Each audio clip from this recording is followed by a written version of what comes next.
আমার প্রতি যদি কোনো হয়রানিমূলক কর্মকাণ্ড করা হয়, সামাজিকভাবে স্টিগমা আরোপের চেষ্টা তো একটা হয়েছে, আপনি খেয়াল করেছেন। দায় অন্যের, চাপিয়ে দেওয়া হচ্ছে আমাদের। আমি যেহেতু এই সরকার আসার পরে আর্ডেন্ট ক্রিটিক হিসেবে আবির্ভূত হয়েছি, সেই কারণে আপনার এখানে ইনফর্মালি আমি যেটি শুনেছি, জনাব শফিক মহোদয়, যিনি স্পোকসম্যান, তিনি ক্ষিপ্ত হয়ে আমরা যে 5 জন এই এখন ফোরফ্রন্টে কথা বলছি, আমি, মাসুদ কামাল, পান্না, তারপর আমাদের আবু আলম শহীদ খান কিংবা আজিজ ভাই, আমাদের উপর তারা খড়গহস্ত কিভাবে মেলাইন করা যায় সেই জন্য এই সমস্ত নানান ফন্দি ফিকির আটছেন। বিরুদ্ধে কি হত্যা মামলা নাকি অন্য কোনো মামলা, আসলে কিসের মামলা যদি একটু বলেন? আপনি কি খুন-টুন করেছেন? আমি চতুর্থ উপাচার্য হিসেবে পূর্ণ মেয়াদে দায়িত্ব পালন করেছি on deputation from Dhaka University to Begum Rokeya বিশ্ববিদ্যালয় রংপুর। আমি যখন নিয়োজিত হই সেই সময়ে তার প্রাককালে মাঝখানে একদিনের বিরতি আমি সশস্ত্র বাহিনী পরিচালিত পাবলিক ইউনিভার্সিটি বিউপির প্রথম উপাচার্য হিসেবে দায়িত্ব পালন করছিলাম। তো সেখানে যে সেনা কালচার এবং সংস্কৃতি, সেটি আপনার বেগম রোকেয়া বিশ্ববিদ্যালয়ে যাতে শৃঙ্খলা ফিরিয়ে আনা যায় এবং একটা স্ট্যান্ডার্ড দাঁড় করানো যায়, সেই জন্যই আরো 3 জন সেনা কর্মকর্তা সহ, আমি নিজেও একজন কমিশন অফিসার, আপনি জানেন, আমাদেরকে সেখানে মোতায়েন করা হয়েছে। তো সেখানে বেহাল একটা অবস্থা ছিল। আপনার ভর্তি বাণিজ্য, চাকরি বাণিজ্য ছিল নর্ম অফ দ্য ডে। গিয়ে প্রথমেই আমরা এগুলো জিরো টলারেন্স দেখিয়ে শূন্যে নিয়ে আসছিলাম, এবং তারপর খেয়াল করে দেখলাম যে সেখানে বিশেষ উন্নয়ন প্রকল্প যেটি চলমান, সেখানে নানান রকমের সমস্যা। আপনার যে একনেক অনুমোদিত যে নকশা, সেটির ব্যত্যয় ঘটিয়ে মাটির নিচে ভিত্তি তৈরি করে ফেলা হয়েছে বেশি পরিমাণ জায়গা নিয়ে। তো ফলে অর্থ বেশি পরিমাণে ব্যয় হয়েছে, এবং সেটি আমার আগের উপাচার্য, তৃতীয় উপাচার্য মহোদয়ের আমলে, এবং তার সঙ্গে যিনি এক্সিকিউটিভ ইঞ্জিনিয়ার ছিলেন তাদের তত্ত্বাবধানে। তো আমি এই হাঙ্গামা দেখে আপনার বিষয়টা ফোরফ্রন্টে নিয়ে আসি, পাবলিক করে দিই, গণবিজ্ঞপ্তি দিই পত্রিকায়, এবং সংশ্লিষ্ট দপ্তরগুলোতে চিঠি দিয়ে জানিয়ে দেই যে ব্যত্যয় ঘটেছে। এমনকি তৎকালীন মাননীয় শিক্ষামন্ত্রী দীপুমণিকেও জানানো। তিনি এটাকে ভাবলেন যে একটা দুর্বলতা পাওয়া গেছে, সুতরাং তিনি নানানভাবে তার মতো করে তদবির শুরু করলেন এই যে বিষয়গুলো নিয়ে আমরা শূন্য সহিষ্ণুতা দেখাচ্ছিলাম। তো সেটা ন্যাচারালি আমরা পছন্দ করিনি, এবং সেটা অনুবর্তী কোনো কাজও করতে দেয়নি।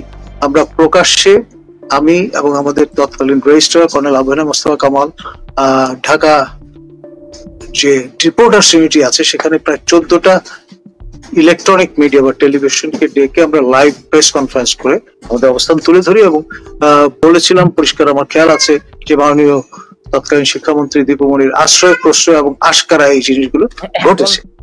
তো এই যে অবস্থানটা নিয়েছিলাম, না আমি বলছি আপনাকে, না ব্যাকগ্রাউন্ডটা ক্লিয়ার না করলে কিন্তু বিষয়টা বুঝবেন না।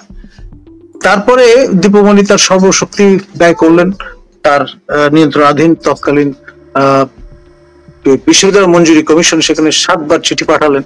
তারপরে আমাদেরকে বিব্রত করবার জন্য তদন্ত কমিটি পাঠিয়ে তার মতো করে একটা উইশি-ওয়াশি রিপোর্ট হাজির করবার চেষ্টা করলেন। তো আমরা প্রথম থেকে বলেছি যে সমস্যাটা আমাদের সময়ের না, আগের। We are carrying out the legacy. পরে সেইগুলো সব কাগজপত্র যখন আইএমইডিতে পাঠানো হলো, যেটি পরিকল্পনা মন্ত্রণালয়ের অধীন, সেখান থেকে তারা সবকিছু দেখে বললেন যে আমরা যে অ্যাসারশনটা করছি সেটি সঠিক, এবং তারা সেই তালিকা সহ কাউকে ব্লেম না করে বলে দিলেন যে এটা দুদকে পাঠানো যেতে পারে দায় নির্ধারণের জন্য। তো দীপুমণি সেটা নিয়ে বসে থাকলেন, এবং তার মেয়াদ শেষ হয়ে গেল, কারণ তিনি ভিন্ন মন্ত্রণালয়ের দায়িত্বে চলে গেলেন, সে অবস্থায় ছিল।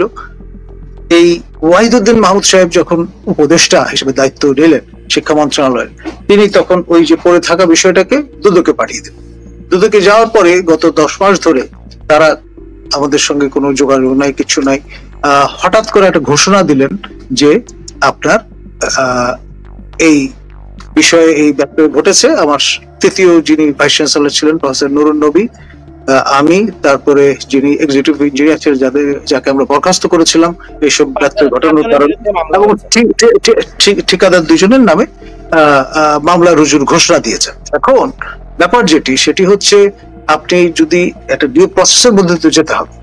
আমার জানা মতে আমাকে কোন রকমের নোটিফিকেশন না দিয়ে, আমাকে জিজ্ঞাসা না করে এটা হুট করে আপনি ঘোষণা করে দিলে তো হবে না, ডিউ প্রসেস তো ফলো করতে হবে। এক, দ্বিতীয় যে বিষয়টি সেটি হচ্ছে, বলা হচ্ছে যে আমাদের ব্যত্যয়টা হচ্ছে এই যে আমরা ঠিকাদার দুজনের যে জামানতের টাকা সেটি অবমুক্ত করে কাজ চালানোর জন্য দিয়েছিলাম। এখন কেন দিয়েছি? কারণ যেহেতু মন্ত্রী আমাদের সঙ্গে সহযোগিতা করছেন না, এবং সেটি প্রকাশ্যে জানান দেওয়া আছে, আমরা উনি টাকা আমাদের এই কাজ বন্ধ করার প্রক্রিয়া করেছি। প্রক্রিয়া করাতে আমরা আমাদের কাছে সরকারি যে টাকা ছিল 18 কোটি টাকা, সেটি কিন্তু সঙ্গে সঙ্গে বাংলাদেশ ব্যাংকের ট্রেজারিতে আমরা জমা দিয়ে দিয়েছি।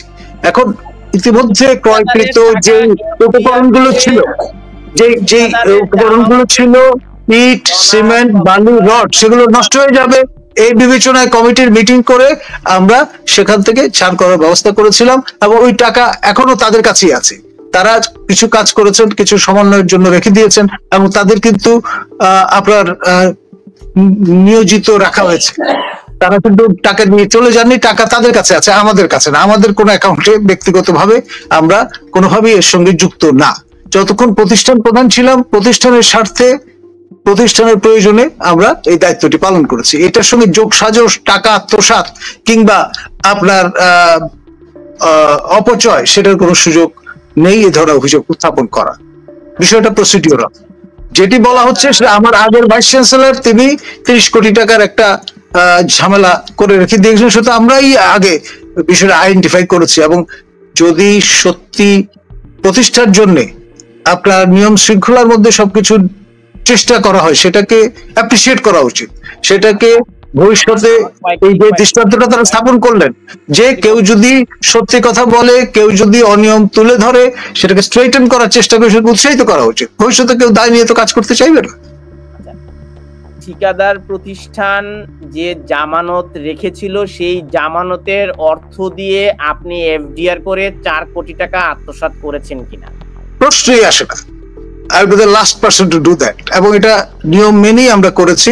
যেটা হচ্ছে, সেখান থেকে আপনার ব্যাংক গ্যারান্টি নিয়ে তাদেরকে প্রদান করা হয়েছিল কাজটা চলমান রাখার জন্য, যেহেতু মন্ত্রী অসহযোগিতা করছিলেন, কাজটি বন্ধ করে দিয়েছিলেন। না, এফডিআর করা হলো কেন? জামানতের টাকা দিয়ে, এই জন্য যে টাকাটা একটু গ্যারান্টি থাকবে সেখানে, সেটা থেকে তাদেরকে ব্যাংক আপনার অগ্রিম ধার দিয়েছে, যাতে তারা কাজটা করে নিতে পারে। মানে ব্যাংক ইজ ইনভলভ, এটা কোনো ব্যক্তিগত অ্যাকাউন্টে কিন্তু যায়নি। সেটাই তো, সেই টাকাটা দিয়ে অগ্রিম টাকাটা বের করে নিয়ে আসার কি কোনো বিধি রয়েছে কিনা?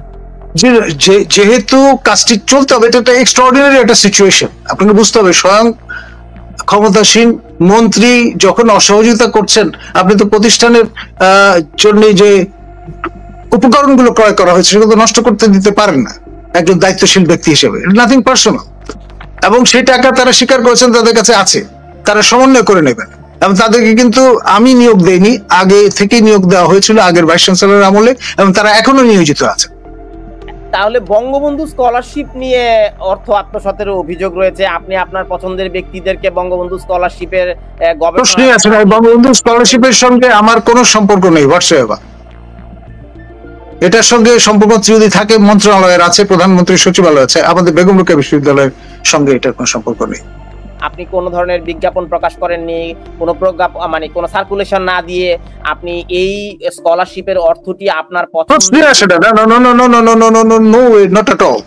আমি এই ধরনের প্রক্রিয়ার সঙ্গে কোনোভাবেই আমি এবং বেগম রোকেয়া বিশ্ববিদ্যালয়ে যুক্ত না। আমরা অনেক ধন্যবাদ। আপনার কাছে শেষ প্রশ্ন, ব্যক্তিগত প্রশ্ন শেষ করে ফেলবো। আপনি 340 দিনের ভিসি, কিন্তু 250 দিন আপনি ভিসি হিসেবে বেগম রোকেয়া বিশ্ববিদ্যালয়ে অনুপস্থিত ছিলেন।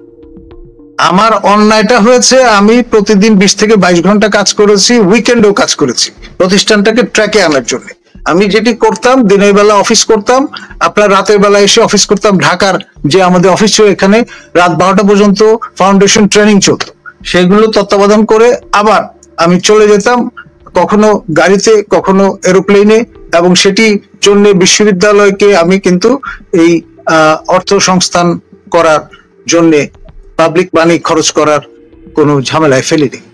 আপনার রিজেন্ট এয়ারওয়েজ বলে একটি প্রতিষ্ঠান ছিল, সেটির সিও ছিলেন আমার ছাত্র, তখনও পিএইচডি করছিলেন আমার তত্ত্বাবধানে। তিনি আমাকে দিয়ে এই কানেকশনটা প্রধান অতিথি হিসেবে উদ্বোধন করেছেন। পরদিন থেকে কাইন্ড অফ ব্র্যান্ড অ্যাম্বাসাডর হিসেবে আমি ন্যূনতম যে ট্যাক্স যেটি দিতে হয় সেটুকু দিয়ে যাতায়াত করার সুযোগ পেয়েছিলাম। এবং ঢাকায় প্রায় প্রতিদিনই একটা দুটো করে আপনার যেরকম শো করছি এরকম স্টুডিওতে গিয়ে শো করেছি, আবার সেই বিষয়গুলো তত্ত্বাবধান করেছি, মানে জানের উপর দিয়ে গেছে। এখন ধরুন আপনি যদি ইনিশিয়েটিভ নিয়ে ট্র্যাকে তোলার জন্য একটা প্রতিষ্ঠানের জন্য উদয়াস্ত কাজ করেন, আর তার বদলে যারা কাজ করছে না তারা যদি এই সমস্ত কথাবার্তা বলার চেষ্টা করে, তাহলে তো এরকম একটা শুভঙ্করের ফাঁকি দেখা দেবে। আপনার এই নানা ধরনের বিতর্কিত এবং এই জিনিসগুলো এই যে বিতর্কগুলো এগুলো তৈরি করছেন দীপুমণি সিস্টেম্যাটিক্যালি, যেহেতু তিনি আমাকে তার তাবে নিতে পারছিলেন না, সেই জন্য তৎকালীন ছাত্র লীগের যিনি সভাপতি ছিলেন তাকে উত্তক্ত খেপিয়ে দিয়েছিলেন। তারপরে বঙ্গবন্ধু পরিষদের যিনি সচিব ছিলেন বশির রহমান, তাকে খেপিয়ে দিয়েছিলেন। এবং বশির রহমান এখন হত্যা মামলার আসামি, তিনি আপনার behind the bar আছেন, আর আবু সাইদ হত্যাকাণ্ডের সঙ্গে যুক্ত। এবং আমি তখনই ইনিশিয়েটিভ নিয়ে তৎকালীন ছাত্রলীগের সভাপতির বিষয়টা নিয়ে থানায় ডায়েরির ব্যবস্থা করেছিলাম, পরে তিনি সেটা আর করতে পারেন।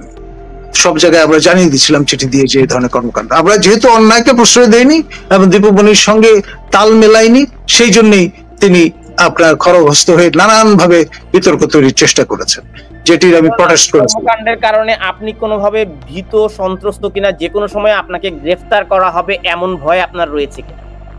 দেখুন, যদি সেটি করবার চেষ্টা করা হয়, আমি বলবো প্রফেসর ইউনূসের সরকার নব্য ফ্যাসিবাদী কায়দায় চলবার চেষ্টা করছেন। আপনার নতুন একটি অথরিটেরিয়ান এবং ড্রাকোনিয়ান রুল চালুর চেষ্টা করছেন, সেটি কখনোই অভিপ্রেত হতে পারে না। আপনার বিনা দোষে প্রসিডিউরাল ফ্ল ধরে আপনার যদি এই কাণ্ড করেন, তাহলে আমার মনে হয় ইতিহাস তাকে ক্ষমা করবে না। আপনাকে গ্রেফতার করা হলে আপনি সেই মামলাগুলো আইনি বিচারে ন্যায় বিচার পাবেন এমন আস্থা রয়েছে কিনা? ডেফিনেটলি এখানে যেহেতু কোন রকমের নেই, কিন্তু আমি ক্ষতিপূরণ দাবি করব। কারণ আমার প্রতি যদি কোন রকম হয়রানিমূলক কর্মকাণ্ড করা হয়, সামাজিকভাবে স্টিগমা আরোপের চেষ্টা তো একটা হয়েছে, আপনি খেয়াল করেছেন। দায় অন্যের চাপিয়ে দেওয়া হচ্ছে আমাদের। আমি শিক্ষক, আমি তো ইঞ্জিনিয়ার না। যারা ইঞ্জিনিয়ার এই প্রক্রিয়ার সঙ্গে যুক্ত ছিলেন, তাকে আমি যখন দেখলাম যে সমস্যা তৈরি হয়েছে, তখন কিন্তু তাকে বরখাস্ত করে এসছি। আমি অ্যাকশন নিয়েছি, পিউনিটিভ অ্যাকশনে গেছি। এমন যদি হতো আমি প্রশ্রয় দিতাম তাহলে একটা কথা ছিল, সেটি আমি করিনি। এক, দ্বিতীয়ত হচ্ছে এখানে যে পরামর্শক যারা ছিলেন তারা তো এই বিষয়ে কৃতবিদ্য। তাদের সবার সঙ্গে বৈঠক করে আনুষ্ঠানিক কালেকটিভ ডিসিশন নিয়ে কিন্তু যাবতীয় যা কিছু করা হয়েছে। এই যে আমি ছাড় করার অনুমোদন দিয়েছিলাম, অগ্রিম দেওয়ার ব্যবস্থা করা হয়েছিল এমন একটি সিস্টেমে যে এখানে টাকা নিয়ে কেউ মেরে খেতে পারবে না বা পালিয়ে যেতে পারবে না, পরিষ্কার। আমি যেহেতু উচ্চকণ্ঠ, আমি যেহেতু এই সরকার আসার পরে আর্ডেন্ট ক্রিটিক হিসেবে আবির্ভূত হয়েছি, সেই কারণে আপনার এখানে ইনফর্মালি আমি যেটি শুনেছি, জনাব শফিক মহোদয় যিনি স্পোকসম্যান, তিনি ক্ষিপ্ত হয়ে আমরা যে 5 জন এই এখন ফোরফ্রন্টে কথা বলছি, আমি, মাসুদ কামাল, পান্না, তারপর আমাদের আবু আলম শহীদ খান কিংবা আজিজ ভাই, আমাদের উপর তার খড়গহস্ত কিভাবে মেলাইন করা যায় সেই জন্য এই সমস্ত নানান ফন্দি ফিকির রাখছেন। এইটি আসলেই আমি মনে করি অনভিপ্রেত, অনাকাঙ্ক্ষিত এবং লজ্জাস্কর একটা বিষয়। ক্ষমতা চিরস্থায়ী নয়, কেউ চিরস্থায়ী ভাবে ক্ষমতায় থাকে না, কিন্তু they should take lesson. Kalimullah ভাই, এখন তো দীপুমণি নাই, এখন কেন মামলা হলো? দীপুমণি তো ওই যে এতদিন পরে একটা মীমাংসিত বিষয়, সেইটাকে আপনি এই নতুন করে ফোরফ্রন্টে নিয়ে এসে, কারণ আমি তো আমার দায়িত্ব মেয়াদ শেষ করে, পূর্ণ মেয়াদ শেষ করে চলে এসেছি, তারপরে আরো 2 জন ভাইস চ্যান্সেলর এসেছেন, বিষয়টা এরকম। আর আমার আগে 3য় ভাইস চ্যান্সেলর, তিনিও তো অনেক আগেই তার দায়িত্ব শেষ করে চলে এসেছেন।